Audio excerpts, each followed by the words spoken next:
तो आज की वीडियो में मैं आपको बॉक्स साइजिंग के बारे में बताऊंगा कि ये एक CSS की प्रॉपर्टी है कि हम इसको कहाँ पर और किस तरह यूज़ कर सकते हैं और इसके यूज़ करने का क्या पर्पस है। लेकिन उससे भी पहले मैं आपको थोड़ा सा CSS के बॉक्स मॉडल का ओवरव्यू यहाँ पर दे देता हूँ। तो यहाँ पर मैं एक डिव बना देता हूँ डेमो के साथ और इसमें मैं कुछ टेक्स्ट लिख देता हूँ और यहाँ पर मैं इसकी कुछ स्टाइलिंग कर देता हूँ और फिर मैं आपको ब्राउज़र में ले जाकर दिखा देता हूँ। तो यहाँ पर मैं डेमो को विड्थ दे देता हूँ 200 पिक्सल और इस तरह हाइट भी 200 पिक्सल दे देता हूँ और इसको मैं मार्जिन दे देता हूँ 10 पिक्सल, पैडिंग दे देता हूँ 15 पिक्सल और इस तरह बॉर्डर दे देता हूँ मैं इसको 5 पिक्सल। और मैं आपको ब्राउज़र में जाकर दिखा देता हूँ। तो ये आप देख सकते हैं हमारे पास ये कुछ इस तरह का डिव आ रहा है। लेकिन अगर मैं इंस्पेक्ट एलिमेंट करके आपको दिखाऊँ तो यहाँ पर मैं एक काम कर लेता हूँ। ये पूरा जो ये एक ब्लॉक लेवल एलिमेंट है तो ये मैंने इसकी विड्थ सेट कर दी है 100% से कम इसकी विड्थ आ रही है तो इसलिए ये राइट में मार्जिन शो कर रहा है।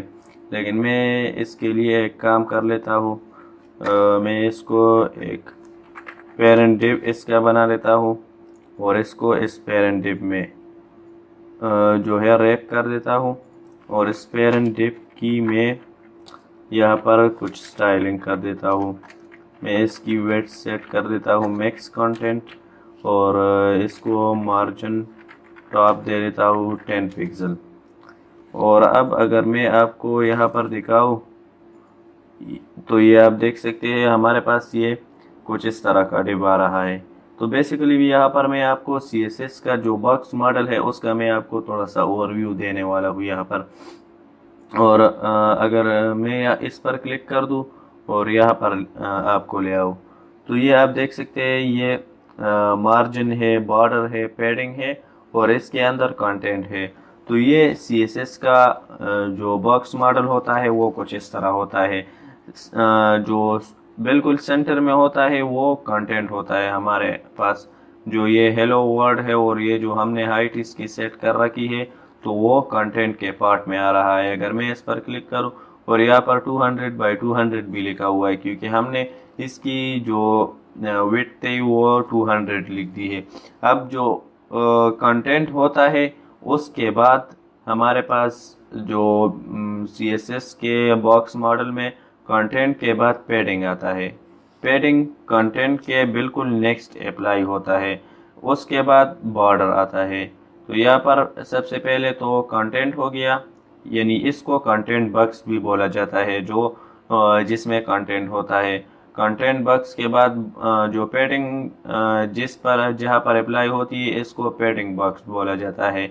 उस तरह जो बॉर्डर जहाँ पर होता है इसको बॉर्डर बॉक्स बोला जाता है और इस तरह जो मार्जिन जहाँ पर होता है उसको मार्जिन बॉक्स बोला जाता है। मार्जिन बॉर्डर के बाद यानी बॉर्डर के आउटसाइड में अप्लाई होती है और पैडिंग जो है वो बॉर्डर के इनर साइड में अप्लाई होती है। तो ये CSS का बॉक्स मॉडल है। आई होप आपको कुछ क्लियर हो गया होगा इससे। अब मैं आपको बॉक्स साइजिंग के बारे में बता देता हूँ, लेकिन उससे भी पहले मैं आपको यहाँ पर एक प्रॉब्लम दिखा देता हूँ। अगर यहाँ पर मैं इसकी विड्थ आपको दिखाऊँ तो ये आप देख सकते हैं 240 विड्थ इसकी आ रही है और 240 इसकी हाइट आ रही है। लेकिन मैंने यहाँ पर इसकी विड्थ 200 पिक्सल और हाइट भी 200 पिक्सल सेट की है। तो ये क्यों इस तरह आ रहा है तो यहाँ पर मैं आपको ये समझा देता हूँ। मैं टेक्स्ट एडिटर में आता हूँ और बाय डिफ़ॉल्ट जो किसी बॉक्स का विड्थ और हाइट कैलकुलेट होता है तो वो कुछ इस तरह कैलकुलेट होता है। सबसे पहले जो है वो विड्थ 8 होती है तो यहाँ पर तो विड्थ 200 पिक्सल है हमारे पास। इसके बाद पैडिंग लेफ्ट और राइट दोनों का, तो यहाँ पर लेफ्ट में भी 15 पिक्सल है और राइट में भी 15 पिक्सल है। तो राइट और जो लेफ्ट की विड्थ है वो जो पैडिंग है वो ऐड होगी। तो यहाँ पर 15 लेफ्ट वाला और 15 राइट वाला। उसके बाद बॉर्डर, लेफ्ट और राइट वाला बॉर्डर जो है वो ऐड होता है। तो यहाँ पर 5 पिक्सल जो है वो राइट में है और 5 पिक्सल लेफ्ट में है। तो अगर इन सब को हम कैलकुलेट करें तो हमारे पास 240 आता है। 30 और 10 तो 40 आ गया, तो 240 हमारे पास आता है। तो इसलिए ये जो इसकी विड्थ और हाइट है वो 240 आ रही है, क्योंकि बॉर्डर और जो पैडिंग है वो भी इस विड्थ में शामिल हो जाता है। तो इस बिहेवियर को रोकने के लिए जो बॉक्स साइजिंग है उसका यूज़ किया जाता है। यानी अगर हम चाहते हैं कि जो विड्थ और हाइट हमने सेट की है 200 पिक्सल, तो यही हाइट और विड्थ आ जाए। अगर हम इसमें पैडिंग भी दे और बॉर्डर भी दे तो वो भी इसमें इंक्लूड हो जाए इस विड्थ में और यही विड्थ आ जाए, यानी वो एक्सक्लूसिवली ऐड ना हो इसमें। तो उसके लिए बॉर्डर जो बॉक्स साइजिंग है उसका यूज़ किया जाता है। अगर मैं यहाँ पर लिख दूँ बॉक्स साइजिंग और बॉर्डर बॉक्स, तो मैं यहाँ पर बेसिकली क्या कह रहा हूँ, मैं ये कह रहा हूँ कि जो इसकी बॉर्डर बॉक्स है उसको विड्थ में इंक्लूड कर दो, यानी बॉर्डर बॉक्स और बॉर्डर बॉक्स के अंदर जो पैडिंग बॉक्स है उसको इस विड्थ में इंक्लूड कर दो। तो मैंने आपको बता दिया यहाँ पर, मैं अगर आपको यहाँ पर दिखाऊँ तो ये बॉर्डर बॉक्स है हमारे पास और ये पैडिंग बॉक्स है। तो बाय डिफ़ॉल्ट तो जो विड्थ थी वो किस तरह काउंट होती थी, यानी ये जो कंटेंट है वो कंटेंट बॉक्स है इसकी विड्थ, और इस तरह जो बॉर्डर है इसका जो पैडिंग है, सॉरी, लेफ्ट का पैडिंग और राइट का पैडिंग ये, और इसके बाद जो बॉर्डर है यानी लेफ्ट का बॉर्डर और राइट का बॉर्डर, ये सब आपस में ऐड होकर जो बॉक्स की कंप्लीट जो फाइनल विड्थ थी वो डिसाइड होती थी। लेकिन अगर हम जो बॉक्स साइजिंग है उसको बॉर्डर बॉक्स कर दे तो बेसिकली हम ये कह रहा है कि ये विड्थ जो ये बॉर्डर बॉक्स है इस पर ये विड्थ अप्लाई कर दो। तो जब इस पर बॉर्डर बॉक्स पर ये विड्थ अप्लाई हो जाती है तो बॉर्डर और पैडिंग बॉक्स ये दोनों भी इस कंटेंट बॉक्स में इसके साथ इंक्लूड हो जाते हैं। और अगर हम इस तरह नहीं करते हैं, यानी इस बॉर्डर बॉक्स की बाय डिफ़ॉल्ट वैल्यू क्या होती है, कंटेंट बॉक्स होती है। तो कंटेंट बॉक्स का क्या मतलब होता है कि इस विड्थ को सिर्फ कंटेंट बॉक्स पर ही अप्लाई कर दो।